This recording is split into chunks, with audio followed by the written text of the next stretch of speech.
Good. So now we're out of, I would assume, this little arc with the scientist guy, the school doctor. I can't remember exactly his name. They said in this one, this guy right now, I do not care for this villain. He kind of looks cool, but outside of that, I don't really mind his existence in a way of, I don't, I don't think he's like, oh, and I hate this villain so much, I want him gone. And at the same time, I was like, I'm not that interested in him. It's more of just, this guy himself was okay, and I didn't really have any hype for him. But I thought it was an overall good chapter. But this dude, I was just waiting to jump past this guy. If this was like an arc or two after this Senju Doji stuff, which again is one of the things. Like I remember Senju Doji's name as a really hard, weird Japanese name, just because it, the character itself was cool. It was interesting. Like Senju Doji seems really generally like a very intriguing monster. Whereas this guy, I mean, this guy just seemed okay. He was just one of those bad guys who's like, man, I hate this guy. Like, he's just a jerk. Right? I'm not at the point where it's like, this guy needs to die, he needs to go forever. But it's like, this guy he just seems like he's not fun to be around. But even as a bad guy, he kind of seems like an a-hole. But Kurose showing up, I was a little bit confused about. Only in the idea of like, why do they really need this guy? But I guess the fight isn't over. Like they burned him, like they used his power, but I felt like it wasn't something they needed him to do. I don't really know. Like it was part of the setup for Riku, but I don't know, something about it. I feel like you could have just had Iori, actually, no, thinking about it, he said he was not going to use Ongyoki because he didn't want to risk Komaki dying. He didn't want to use this giant shadow creature. So I guess that does make sense now that I think about it. So, good on that. I completely, like, spaced out, I think, that part, and then I just remembered, it's like, wait, I think he said that he specifically did not want to use his Phantom. So, at the same time, though, I still kind of feel like they didn't 100% need that guy. Maybe it was just kind of like a way to incorporate a character back into the story, keep him relevant, keep him involved in what's going on, make him useful. I can see that just fine. Plus, it would make sense. Like if you were this dude nearby and you saw a commotion of like these phantoms, you would go to investigate. He's a dude who his little job is going after these creatures and whatnot and fighting them. But I thought this whole school, like I don't really know what to call it, because it's like we didn't have like a name for this mini arc. There isn't like I don't think there's anything really to label it at other than like part of the Senju Doji stuff, or is it just like a chapter, not really an arc? Because it is a couple chapters, it's like a little mini arc, and that's how a lot of series are. Obviously, at the start, you have super small arcs just to kind of get the readers a taste of the series, see what your style is like, see what kind of the things they expect to see in the future. Well, when you do stuff like that, I'm like, oh, okay, yeah, I can fully see it. But when you have moments like this early, like I don't really know what like we would refer to this chapter as. Because it's just called what, chapter 18 resolve. Like there's no like oh, this is the school overnight trip phantom story or something, where it's like, oh, it was an event that went bad. It's like, no, these guys are just helping somebody out, and then they ran into this Jurgov freaking half phantom human. I would say that one of the things that made me kind of not huge on like this whole little mini arc is it shouldn't have happened right after Senju Doji, just because we just had that villain. And then it's like we have this guy who literally is Senju Doji light, but like while being a weirdo.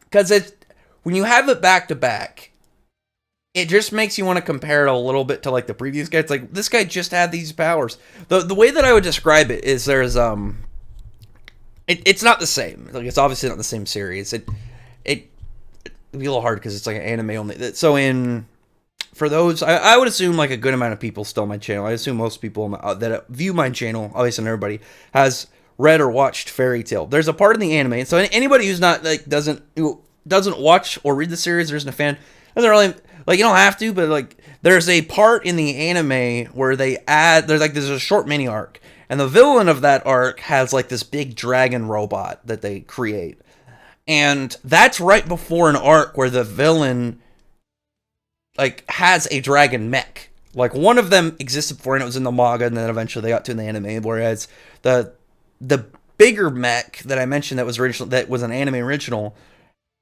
Literally, it was it was like 4 episodes before this arc where the final villain is a dude in a dragon mech. So it's like, why would you give the villain before that in an anime original where you guys had a good amount of time prior to getting there to kind of think of a villain and give him a dragon mech? But that one, it was just bigger. It wasn't as impressive. Like the one that was more from the arc in the manga, it was like faster. It had more weapons. It had like an anti-magic layering or like coating on its body. It had a lot more to make it impressive. Whereas like the other one's just like, oh, it's just a big dumb robot. Like there's nothing. Well, I guess it's a robot. It's not intelligent, but it's just like just a big bulky robot. There was nothing fancy about it, and that's kind of how it is, but reverse of Senju Doji. And this guy, where it's like, this guy literally, it's just a less interesting version with a less amount of powers. Like, the only thing really that is going for this dude is he has that, he messed up Komaki, so he's got like, he is essentially a monster. Like, he's a bad guy, just outright in general, and I think a lot of people can obviously understand that. I'm sure he doesn't have any fans. It is, it makes sense, small series on top of that, like, he's a bad guy that immediately temporarily ruined, I would assume, this girl who was very likable. So I don't imagine he has one fan. If he had one fan of just some sick, like somebody out there who was like, man, I like this psycho villain, I'd be like, okay, man, at least he's got one. But I don't think this guy has any. Like, it's still fairly new. And on top of that, when you run into dudes like this, like, it's just like, these are the characters the author is like, I don't have a ton of plans for him, but I want to make this guy vile and hated. Maybe he'll be more important later, but it looks like right now he's done. Like, they burn off his Senju Doji arm in this chapter, so I don't really know what his future plans would be. I assume that this is going to take away his whole power from Senju Doji. It's not going to be like, the power is temporarily gone, I can have it back tomorrow. I would assume a villain like this in a situation like this is it for him, and then he'll probably go to jail or something following, or Senju Doji will show up and handle it. I do generally really wish that it was like this mini arc. It was not a Senju Doji. I wish it was like, oh, another character who's kind of at Senju Doji's level and is a minion, to foreshadow him for way later, and then maybe you can have Senju Doji comment or something, or interact with him. There was a lot of possibilities. I mean, it's not a big deal. This is chapter 18. Like, we're still at the very start. We don't even have, like, the main antagonist group. Like, the only thing we really have is Senju Doji. We don't even know other shaman groups. So there's tons of stuff we haven't seen yet and don't understand. But I can't say I cared for this villain, like, even in general, because obviously he's a bad guy. I'm not going to be like, man, I really like this guy. He's a really nice dude. It's like, no, I can still like villains. But this guy was just kind of lame. I don't know. I definitely really want to get to the next bad guy. Just because this is one of those ones where he's just like, all right, dude, I get you. You're essentially going to be like a little mini flex where obviously in this chapter, Riku, we got to see a little bit more of her barrier techniques, and then that Kurosa showed up. I thought that was cool. Because I mentioned it before. I like Phantom Seer. I like the general art and the themes and whatnot. So far, though, the thing that has my attention for the series is Rico. I think she's pretty cool so far. I like her personality. I like that she's always trying to like be useful and relevant and helpful, even though she knows that she isn't a fighter, at least at the moment. Because that was one of the things I mentioned. I don't think I mentioned. I talked about it before. It's like no, I was gonna say Rukia or Hime from Bleach. I probably actually have mentioned it in my fantasy review before, but I'll just kind of TLDR it. Like, Orihime wasn't a fighter, so the offensive part of her powers was irrelevant because like it had to do with like her conviction to reject things, and like the scaling of how powerful was obviously went with her. What was it? Her kind of I'm trying to remember the exact wording. I think it's just dedication to and like efforts into a rejection of an event or a person and whatnot. But she's like, I'm not good at attack personality-wise. It won't work with my power. So she ended up kind of trying to figure out how to utilize that for better support, and then focused more on support for like healing and just being helpful in general. And it's like, a character doesn't have to be support just because they can hand you support. But I like that that Orihime was like, I'm not good at this, but I can be, I am great at this, so I'm going to focus on this so I can be helpful and do things. And I always thought that was a really good way to kind of like make her character a lot better way later on. Because prior to that, I was like, Orihime is cool, but I don't really care. Riku is doing that already, and I'm really liking that they're getting to that very soon. Kind of like what Izumo is doing, and he's read Undead Unluck. I like both the females right now for their series. I think both of them are pretty good. And both of them right now, I would say, I've already made a lot of good steps. The only thing really Izumo and Riku are lacking in, and you could just chalk that up the series are new, is that they don't have, again, fighting experience. They got good powers now, but they haven't gotten to a point where they can hold their own in a fight. And I'm hoping they get there eventually, but I do always appreciate when a character's like, "Hey, listen, I mean, like, I'm just gonna do whatever I can to help. If this will benefit everybody, or like some realization of how their powers work that will add to their relevancy and use to the team. I've always enjoyed that. But anyway, other than that, though, comment below. Tell me your thoughts about this.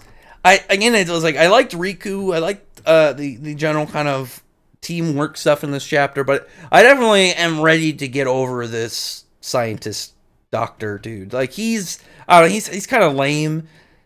He's like if Black Clover. It's like if Morris, for the Black Clover readers in here. It's like if Morris had no build up and he just kind of showed up, and his only thing was like, man, he's a like a-hole scientist. It's just like, this guy's just kind of lame. And then it's like right before that you had a better scientist as a villain, and then you get like a way weaker one. If this just wasn't a Senju Doji guy, I feel like there'd be like a good 20-something% increase in value. But it's like, man, you are a weaker version of the last villain they fought. So I don't really know where your plans are. But it's like, they know what you can do. Well, like, what are you? They're just gonna stand there and freak out? It's like, dude, just do something. He's definitely a lame villain, but like I said, that was the point. Like if I sat down, this is the last thing I'm gonna say. If I sat down with like the monk and asked him about this guy, he'd probably like, yeah, I thought of this dude in a half hour. I gave him a name. I thought he was mean, horrible school doctor guy, and then combined him with parts of the previous villain. Like it wouldn't surprise me. And then hopefully the next dark villain will be good. This guy wasn't bad, but I just didn't care for him. He was just like, yeah, whatever. But anyway, other than that, don't comment below. Thumbs up the video, put on the like button, subscribe button, and check out my other videos. Other than that, I appreciate every time you subscribe. Thank you for listening. Bye.